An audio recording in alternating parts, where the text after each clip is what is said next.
ورق، لان ما اقدرش استخدم، معيش صفه قانونيه. طب انت مخلي محامي على درجه مدير اداره قانونيه، او ربنا يعلم مدى خبرتي بالنسبه للناس اللي موجوده بالفعل، تمام؟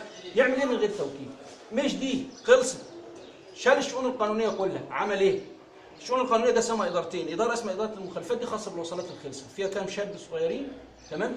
ابعد ما يكونوا على شغل الاداره القانونيه، القضايا والخبرات والكلام ده كله. دول عمل ايه فيهم؟ دول هم اللي بيجي مع مستشار قانوني جايبه، تمام؟ خاص، تمام؟ وده كانت من ضمن تعليقات الجهاز المركزي للمحاسبات، ايه بتستعينوا ليه بمستشار قانوني وانتم عندكم 20 محامي؟ تمام؟ الله اعلم. تمام؟ بقي شغل الاداره القانونيه ايه؟ مجموعه معينه للقضايا، وبقيت شغل الاداره القانونيه مجموعه الشباب اللي هم في اداره المخالفات. تمام؟ مفيش حاجه اسمها تحديات، بطل. بيعمل ايه؟ يدي خصم حافز وخصم 3 ايام وخصم 5 ايام. قانون العمل ولائحه الشركه بيقول 3 ايام بس الجزء المباشر، هو بيدي 5 مش مشكله. خصم حافز مجلس الاداره ده 3 شهور و6 شهور لكل الناس. معايا؟ يبقى توكيل ملغي. عمل قصه ثانيه دلوقتي مع 3 زملاء ونكل بواحد منهم عشان طلب بحقه، كسب قضيه بتعديل الاجر الاساسي، راح نقله سفاجه عشان عمل انذار بتنفيذ حكم قضائي ليه. راح عامل له ايه؟ نقل فرع سفاجه، والتنين التانيين لسه هيتنكل بيهم قريب. تمام؟ بقي في 4 محامين طلعهم بره الخدمه بالاداره القانونيه. معايا؟ طيب انت بتقول لي الجا ليه ما لجأت تمام؟ من ضمن السبب الرئيسي دلوقتي ايه اللي فكروا انه ينقلني تاني غالب بعد سنه. تمام؟ انا في تاريخ 21/2 السنه اللي فاتت، البلاغ اللي قدمته للنيابه هم قدموا فيه بلاغ بالمقابل عشان يبقى ايه وسيله ضغط.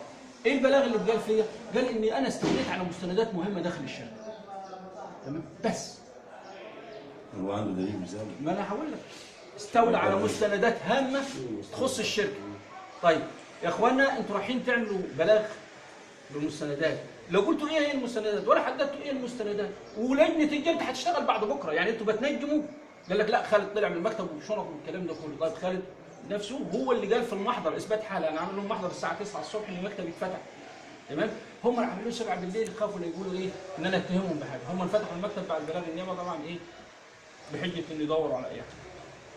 طيب خالد بيقول ان انا في المحضر البلاغ بتاعي قلت ان انا باخد علاقاتي الشخصيه.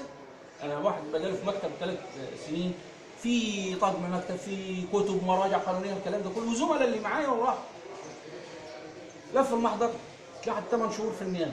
طلبوهم كذا مره هاتوا لنا اي بيان، تعالوا ناخد اقوالكم. طبعا انا خدت اخلاء سبيل من صراع النيابه، في ال8 شهور ما قدموش ورقه واحده ضايعه، حالات المباحث قالت مفيش حاجه ضاعت. تمام؟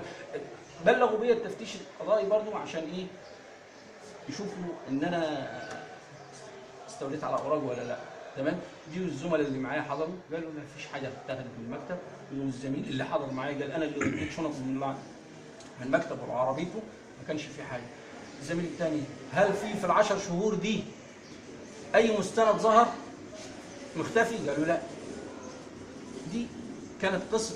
فرحت انا عملت ايه بقى؟ رد على الكلام ده. لو انت مكاني تعمل ايه؟ رفعت جنحه بلاغ كاذب عليه هو وعلى القائم باعمال عن مهندس يحيى والقائم باعمال مدير الاداره القانونيه الجديد، ان انا ايه؟ بتهمهم بالبلاغ الكاذب، لان البلاغ ده لو صدق، لو حته ورقه خافوها وربنا الحمد لله غطرش عليهم، يعني ما عرفوش يوصلوا للورق اللي هو تحت عهدتي بالظبط ايه وده ايه وده ايه، عشان يلبسوني القصه دي. كنت دخلت محكمه جنائيه فرفعت جنحه بلاغ كاذب. انا مش لجأ راجل بلجأ للقانون، انا بتاع قانون. تمام؟ ايه الاجراء القانوني؟ انت حضرت في القضيه بتاعتك وخدوا وراه، هم حرين، في استئناف للدعوه المدنيه هستأنف مش مشكله. تمام؟ بس انا احترمت الحكم خلاص. لا هو يستغل بقى ايه اللي تحت ايده انجله غير. طب انت ايه واقف من الاضراب ما دام انت فاهم الجهات القانونيه؟ ايه لازمه الاضراب؟ ما انا الجهات القانونيه بلاغ النيابه قعد 10 شهور عندهم. تمام؟ وفي الاخر اتحفظ بلاغ باهدار المال العام، بلاغ بقول ان رئيس مجلس الاداره بتاع الشركه اللي طالع من شركه المشروعات، وهديك المستند ده دلوقتي، واحد بيقول انه طالع من خدمه في جهاز المشروعات بسبب العجز الطبي الكلي المستديم. تمام؟ يروح يشتغل بعد كده في مجلس المدينه، يجي يشتغل في شركه الميه بتقرير طبي زي الفل انه صالح للعمل. دي فيها حاجه ولا لا؟ بيتهيألي بس ده كان في بلاغ النيابه، عملنا الكلام ده. خش بقى على الجهاز المركزي للمحاسبات. الجهاز المركزي للمحاسبات عشان انا لو اتكلمت بصراحه هخش السجن لان مفيش دليل.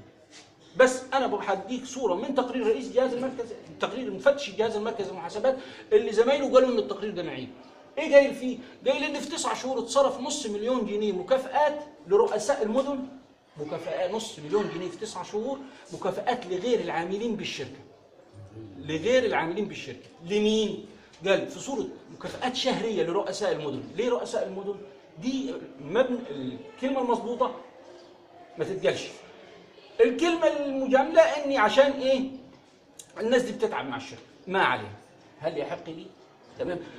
بين المفتش بتاع الجهاز المركزي للمحاسبات ما قالش لا الفلوس دي تترد ولا هاتوا تفاصيلها. طبعا دخلوها قالوا لا ان دي بتطلع لعمال السلفي وبتطلع لكذا وبتطلع لكذا، رغم ان الكلام واضح وصريح. في نص مليون جنيه، نص مليون جنيه طالع فين؟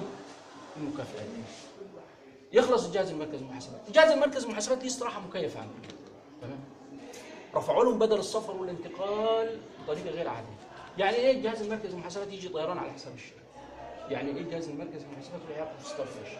يعني ايه الجهاز المركزي للمحاسبات تمام ينزلوا في فندق بلاسيو؟ ليه؟ وعلى حساب مين؟ ومقابل ايه؟ كل شركه. ومقابل ايه؟ تمام؟ تيجي لجنه من الشركه من الجهاز المركزي، اشتكيت رسمي المحاسب ده اللي بتاع الجهاز المركزي للمحاسبات. تمام؟ اشتكيت رسمي للجهاز المركزي للمحاسبات يا اخوانا بعد ما عرضت الموضوع. طبعا انا واحد كبير في الجهاز قال لي لا المحاسب ده غلطان، التوصيه دي مش مظبوطه، ده لو اغفل المخالفه اصلا ما كانش بيجي الكلام ده. اتعرض الموضوع على الجهاز المركزي للمحاسبات وبرضه سكته القانونيه انا ما اتكلمتش. الشركه القابضه، البواب بتوع الشركه القابضه، الموضوع بصراحه عشان ايه يبقى كده. يحيى صديق المفروض على الشركه القابضه فرض، يعني هم الشركه القابضه مش عاوزين. تمام. بس مين اللي فرضوا عليهم؟ المحافظ احمد عوض. تمام. يحيى صديق بنفسه بيقول انا قاعد في الشركه ورجل احمد عبد الله فوق ممدوح رسلان رئيس الشركه. واحد من الشركه القابضه بعت لهم شكاوي الدنيا. تمام. كل تفصيله معاك بتحصل رقم الشكاوى صورها. تمام. بمخالفاتها. كل الشغل اللي بيتم شغل ايه؟ غير عادي. تمام. والشركه القابضه مالهاش دعوه، ياكلوا ببعض. ياكلوا. ادي القصه. ربنا يخليك. شكرا جزيلا. هات لي الكراسه.